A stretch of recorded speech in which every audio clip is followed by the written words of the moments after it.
church mother in they church hat clap. Man, that sure gave her color purple coming back clap. When that whole week beat you up and stress you, but you hear that organ playing and remind you of your blessings.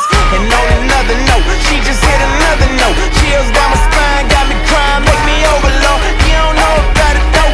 Old school church hymns, deacons get the humming, now the drummer finna burst in. Lordy, Lordy, Lord. Can you hear me now? Church close, sweater, you don't care, you just get it now. Testify how we made martyrs out of these fathers and rose up all of his daughters to glorify him with thunder. Man, I swear Thomas Jones with her head did. Now it's flying everywhere, she don't care what her head did. She an egg, yeah, caught up in the egg, yeah. Probably why she clapping like Jesus just reappeared, yeah. Give me that God Almighty, that good old gospel, that old school doctrine.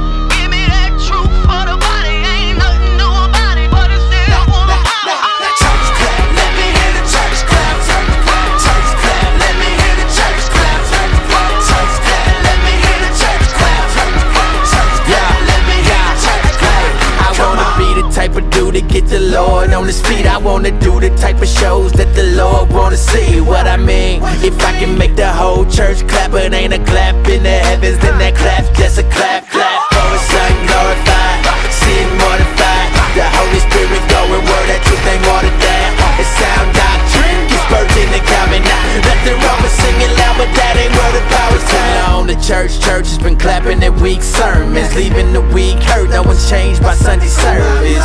We need discernment, check what you be affirming, cause the church can be full of members but empty in conversion. Preach the gospel and stand back. Look for changed lives, not for hand claps. Love people well, oh they can't stand at the church, just the church with the words, but we stand up. Give me that God Almighty, that good old gospel, that old school doctrine. Give me that truth for the body, ain't nothing new about it, but it's still full of power. Church clap, let me hear the church clap. Church clap, let me hear the church clap. Church clap, let me hear the church clap. Church clap, let me hear the church clap. Come on. Hey, what's up, One Youth? I just want to say thank you guys so much for tuning in today. If you don't know, my name is Brendan. I'm one of the youth leaders here at One Youth. Listen, I want to tell you, I miss wearing this jersey so much here with you guys every Sunday. It's one of my favorite things to do. And so I miss you guys so much, but I'm glad that we have a chance that we can just meet together, whether it's online. Hopefully soon we'll be back in this building.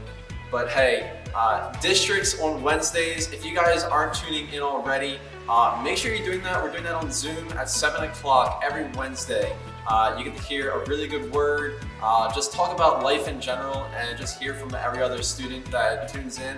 And for our ladies especially, on Thursdays, same time, 7 o'clock on Zoom, you have a special group study time just for you ladies. So make sure you're tuning in with that, with Carly. It's an amazing time, although I haven't been in it yet. It's awesome. And hey, if you're tuning in right now watching this video, let us know who's here. Put in the comments section who's listening right now, and if you guys need any prayer for anything, if you want to put that in the comments section as well, or maybe just text the leader. Maybe if you have their number, if you want to text Jake, Carly, myself, any other leader, and just let us know what's going on, if we can be praying for you for anything.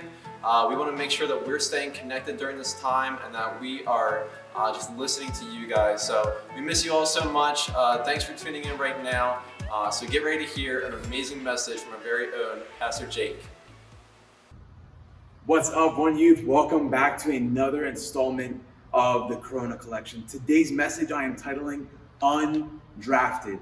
Undrafted. And if you guys are like me, or maybe you're not like me, but you needed something to do last weekend, the thing that I was the most excited about, and I don't think I've ever been this excited about a sporting event other than the Stanley Cup final when the Caps were in it, or a Super Bowl, something like this, but last weekend was the NFL draft. My Redskins were absolutely atrocious, which means terrible last year, and they were lucky enough to lock up the number 2 pick, and they got this absolute athlete beast of a human being. His name is Chase Young, and the higher up the board you are, the greater pick or the greater value your pick has. And this guy is known as the best player in this year's draft, and I'm so excited to see what happens come football season. But a lot of times the things that catch my eye or the things that capture my attention during these times is not necessarily the people who headline the show, but it's the people who go unnoticed and go or they fly underneath the radar. And so I was looking up things and I was reading articles about all these players because I was so excited and I was so into this whole situation that I came across this article where it stated something that I knew a lot about because I had friends who were kind of in this boat at one time. But it came to this article about these people known as undrafted free agents. Undrafted free agents. And if you guys kind of know anything about the sporting world, is that there's always a draft every year for every league. And in this particular draft, there were, I think, 250 to 270 players selected within 7 rounds of selections. And after the fact of those 200 whatever players being selected, there are hundreds, if not thousands of people, young men, who are trying to get into the NFL. And because they did not get drafted, they are known as undrafted free agents. And there was a certain statistic that caught my eye. And as I went to go on and research it, I learned that it actually was not a true statistic. But the statistic was this: it said 17 undrafted free agents have actually made it into the Hall of Fame.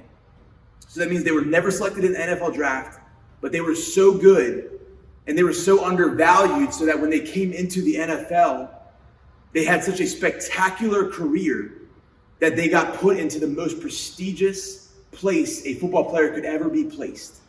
So 17 people were overlooked.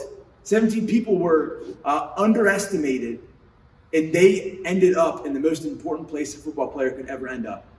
But the statistic said this: it said 17 undrafted free agents have made it to the Hall of Fame, which is actually a true statement. But they said only 12 first-round players have ever made it into the Hall of Fame, which actually ended up being an incorrect statement. But the more I ventured into the whole aspect of the undrafted free agents, I kind of came along the story of a local guy who's actually my mother-in-law's best friend's son, and his name is Shane Leatherberry. And the very cool thing about this guy is he actually went to high school right down the road at Del Mar High School, and he went to Towson University. He played football there, and now he's an undrafted free agent. He got signed by the Arizona Cardinals. And now I don't know what Shane's story is going to look like later on down the road. I'm hoping for the best for him because I think that's awesome to kind of know somebody in the NFL, you know. But the thing that kind of caught my attention with this whole kind of scenario is that a lot of these people had so many awesome qualities about them. So many of these guys have great physical aspects, or they look great, or their numbers because of their stats, which means it's how they perform in a game. All these things look great. But something happened along the way where they were left undrafted. And I want to talk to you guys about a story. We've been in this book, Joshua, and I want to read to you guys about one of Joshua's very good friends from 40 years ago. And it's a very cool thing that I was reading this week, and I was like, man, I had this kind of word God like downloaded in my heart about being undrafted. And I was like, man, like what does that look like in the Bible? Tells like Joshua, yeah, he could have been undrafted, but God said, no, look at this. And so I want you guys to look at this with me in Joshua chapter 14, verses 6 through 15. And this passage is about a man named Caleb, and I will go and back into his story so we can kind of see where he came from. But it reads like this in Joshua chapter 14, verses 6 through 15, really quick. So the people of Judah approached Joshua at Gilgal, and Caleb, this is the guy we're talking about today, who was the son of Jephunneh and Kenizzite, said to him, you know what the Lord said to Moses, the man of God, at Kadesh Barnea about you and me? He said, do you remember? He said, I was 40 years old when Moses, the servant of the Lord, sent me from Kadesh Barnea to explore the land. And I brought him back a report according to my convictions. But there were 10 other people, and this is who he's talking about. He said, but my fellow Israelites who went up with me made the hearts of the people melt in fear. They came back bringing a bad report. But I, however, followed the Lord my God wholeheartedly. So on that day, when it was just me and you, Joshua, you remember when we said that we could do what God had promised us. He said, so on that day, Moses swore to me, the land on which your feet have walked will be your inheritance, and that of your children forever, because you have followed the Lord, my God, wholeheartedly. Now then, just as the Lord promised, he has kept me alive for 45 years. So this dude, Caleb, is 85 years old right now. It's crazy. And he's been holding on to this promise from God. So it's been 45 years since the time Moses said this to me. While Israel moved about in the wilderness, so here I am today, 85 years old. I'm still as strong today as the day that Moses sent me out to go check out the land. I'm just as vigorous to go out to battle now as I was then. So he's like, I'm 85, but I can still go whip some enemies' butts. I'm not afraid of them. So he said to him, now give me this hill country that the Lord promised me on that day. You yourself heard then that the Anakites were there and their cities were large and fortified, but the Lord helping me, I will drive them out just as he said. He said God's promise back then is the same as it is today. He said, yeah, my age might have changed. My bones might be a little different now, but God's promise is still the same. And so Joshua blessed Caleb, son of Jephunneh, and gave him Hebron. It sounds familiar, right? Right down the road? No, different Hebron. Gave him Hebron as his inheritance. So Hebron has belonged to Caleb, son of Jephunneh the Kenizzite, ever since, because he followed the Lord, the God of Israel, wholeheartedly. And then at the end of that, it says, then the land had rest from war. So today I want to talk to you guys about being undrafted in today's society. Man, like, what does it look like to us? What does it look like to be an undrafted person? And maybe not even just in sports, but maybe with our friends, maybe with our family, maybe with certain groups we're trying to fit into or people we're trying to become. What does being undrafted look like? And so I have three things I kind of see as what undrafted is kind of defined under. And the first thing is this. We're going to we're going to go backwards in time to look at the story of Caleb and Moses and Joshua at this time. We're going to go back to Numbers 14. I know, super weird. You probably don't hear a lot of people preaching from the book of Numbers, but I love this story and I love what happened. And so we're going to jump back and forth between a couple verses here, but the first passage we're going to read is from Numbers 14, verses 41 through 45. And it says this, but Moses said, why are you disobeying the Lord's command? This will not succeed. Do not go up because the Lord is not with you. You will be defeated by your enemies. For the Amalekites and the Canaanites will face you there because you have turned away from the Lord. He will not be with you and you will fall by the sword. Nevertheless, in their presumption, these are the people who are disregarding what Moses is saying. And also, when you disregard what Moses is saying at this time, what they're doing is they're actually disregarding what God is saying. So they're saying, whatever you think, it's not right because we're going to do what we want and we're going to do what we think is right. And so they went up toward the highest point in the hill country. Sound familiar, right? Though neither Moses nor the ark of the Lord's covenant moved from the camp. So there was no favor from God moving with these people, even though they were titled as God's people. So then the Amalekites and the Canaanites who lived in that hill country came down and attacked them and beat them down all the way to Hormah. And so my first point for you guys is this, is that when you are undrafted, you are maybe sometimes known as undervalued. Undervalued. You guys see at this time in the story, what had happened is that Moses and God were conversing. And God was like, look, I have something for you. I have something so good for you. And we have talked about it a lot, but it is known as the Promised Land. It's known as the Promised Land. And so Moses was like, all right, that sounds great, God, but we're not dumb and you've given us wisdom. So what we're going to do, or what I'm going to do is I'm going to take 12 spies or 12 people, one from each tribe of Israel and one from each tribe of Judah.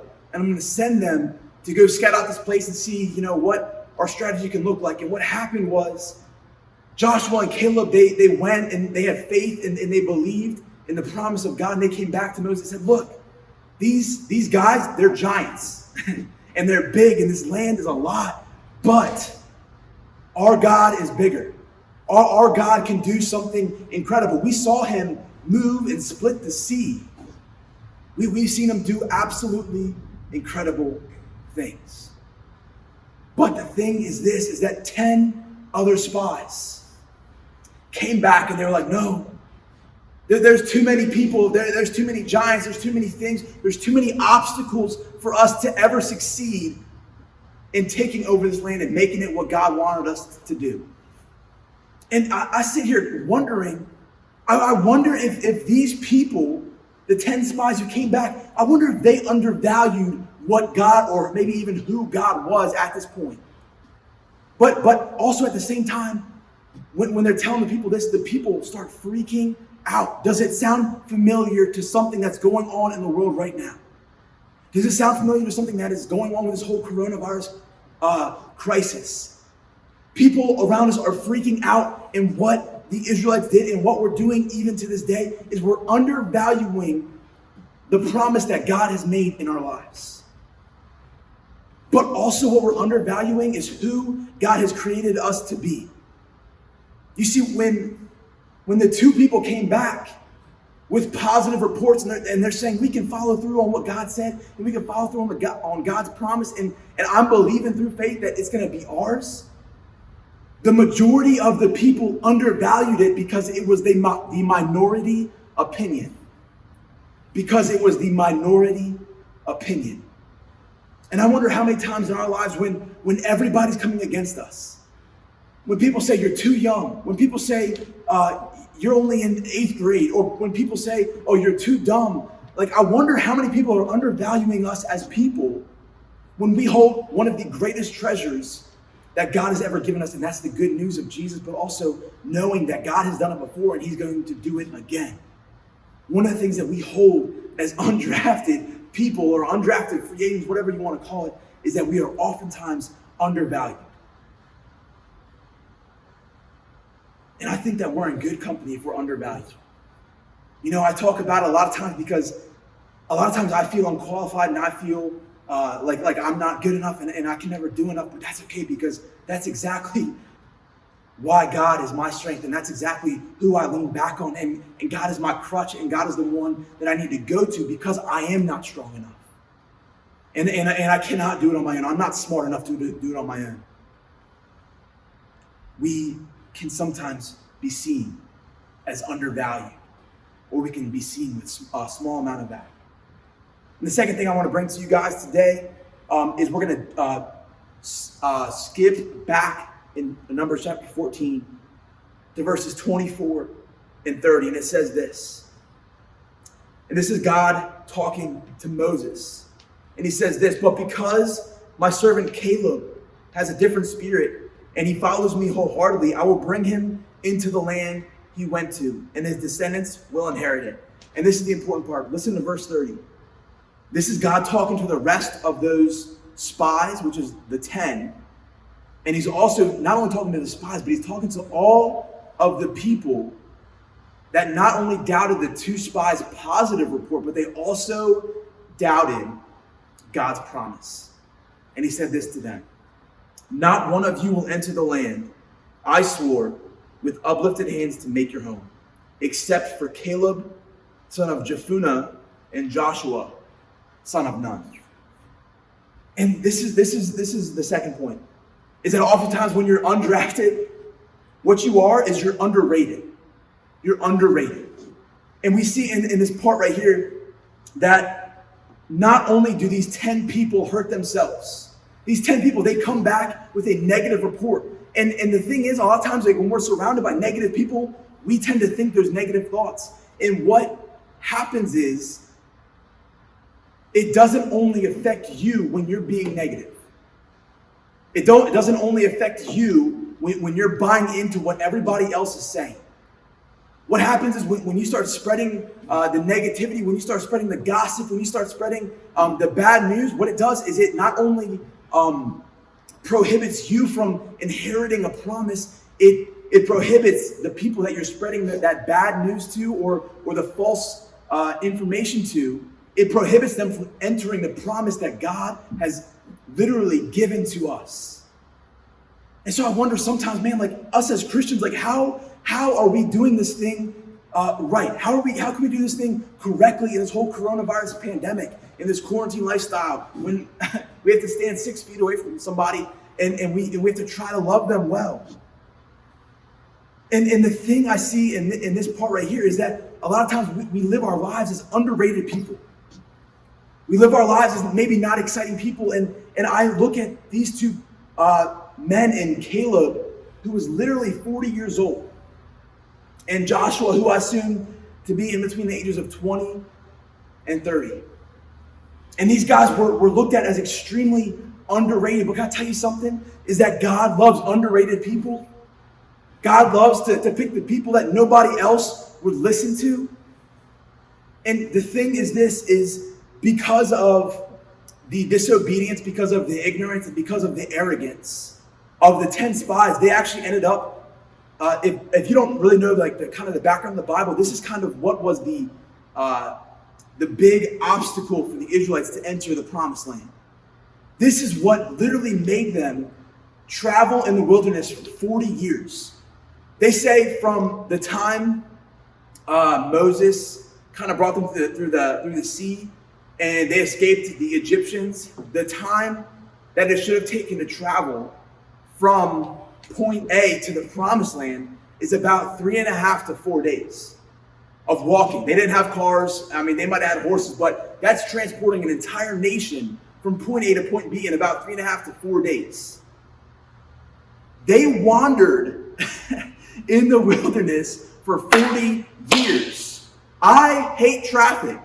Do you hate traffic? These people had no traffic. They just didn't have a GPS because they broke it when they broke their trust in the one who literally just delivered them from slavery. And what they did is they rated the promise of God underneath of what the potential actually was. And I imagine Caleb sitting there and Joshua sitting there absolutely frustrated, which is how I feel a lot of times when I go onto Facebook and I see people freaking out or getting upset over this whole thing. And I wonder how they felt when they knew the potential of pushing through. But instead it got blocked by people who were ignorant, arrogant, and were scared. And this brings me to my last point about being undrafted. Is that oftentimes when we're undrafted, what happens is we're actually, to bring it down to everything, is that we're underestimated. In 1980, there was the Olympic Games in, I think it was Lake Placid, New York. And there was a hockey team in the United States, and at this time, they did not use NHL players, which is professional. What they did is they would take a lot of undrafted free agents, which is what I call them, but really they were not eligible to go to the NHL yet because they were not yet good enough and were not of age to do so. And what happened is this guy brought a bunch of college kids together and people who hated each other, people who didn't want to have anything to do with each other, and made them a team. And at this time, there was this whole group of, so they called them the Soviets, but it was really the Russian hockey team. And what they were was a powerhouse, and they absolutely pulverized everybody they played, even playing the NHL All-Star team and absolutely destroying them. And so the first time the United States plays them, of course they get wrecked, but there's like it's a happy ending, and it comes to the point where they match up again with the Soviets, and it's a bunch of rinky-dink college kids playing against a team that has been together for about 9 years and has won gold medal after gold medal. And what happened was, because of the things that they did behind the scenes, the things that they did that their coach told them to do, which the coach knew would make them successful, but at the time might have hurt them or might have made them throw up or whatever it might have been, actually helped them succeed. And what happened was, when the Russians came into this game, they underestimated the Americans because they had seen them before. They had known who they were before. And I wonder if that's the same case for us today. People look at us and they underestimate us because they say, "Oh, you used to be an addict. Oh, you used to gossip." I know the words that you say when you're at the lunch table. I know the person that you used to be. And what happens is people start to categorize us by what or who we used to be. And they don't see the promise of who God has called us to and what we're walking in at that moment. And so we pick up back in that chapter. If you look at it, Caleb, after 45 years, comes back and he talks to Joshua. He goes, yo, what's up, Josh? You remember me? Bro, remember we went to the promised land and we were like, yo, we can do this? And it's not that far away? Joshua was like, yeah. He's like, well, Moses promised me that land. And look at this. You guys remember when the people went up and they undervalued how strong God's presence was? And they went up to that mountain, they went up to that hill, and they got absolutely destroyed by the Canaanites and the Amalekites. Caleb said to Joshua at the end of the story, he said, Joshua, give me that same land because Moses has promised me that land. And this dude at 85 years old got up with his big and bad self and his boys, and he went strutting in so smug, and he was like, what's up? And he took the land, and he didn't only take the land, he took the hill, he made it a kingdom, and he ended war. And he made rest. The last verse in Joshua 14, which is verse 15, says this: then the land had rest from war. You see, this guy Caleb, he was an undrafted free agent. He was an undrafted person. And what was cool is that I don't even know if he's mentioned all the way from Numbers until this point in Joshua. But he stayed faithful. He stayed stuck to the promise because he said, man, I know what I saw when that sea split open. I know what I saw when the Egyptians were crushed and we just made it through. I know what I saw when Jericho's walls fell. I know what I saw when God showed up. And he made it. And to put it lightly, he made it into God's Hall of Fame as an undrafted free agent. And I get to talk to you about him today. Man, how powerful is that? How cool is our God? How cool is it that no matter what, God has made us a promise. And he will follow through every single time. But it's up to us to see how faithful we're going to be. Are we going to hold him to it? Because he will follow through. Man, I love you guys so much. I'm so glad I got to talk to you guys about the NFL draft and Hall of Fame and all that. But man, I want to encourage you. If you're feeling undervalued, if you're feeling underestimated, if you're feeling like an undrafted free agent and you're feeling unwanted, know this, that God has a plan for you. And he wants you to succeed because he has made you a promise. You are a child of his. And I don't know about you guys, but most good parents look after their children and they leave them an inheritance. I love you guys so much, man. I hope you guys were encouraged by this message today. I'm going to pray us out, and I hope you guys have an awesome week, the rest of the week. God, thank you so much. God, we love you. Thank you for Caleb and his faithfulness, God, for 45 years. Hey, he probably was like, man, when do you think God's going to come through?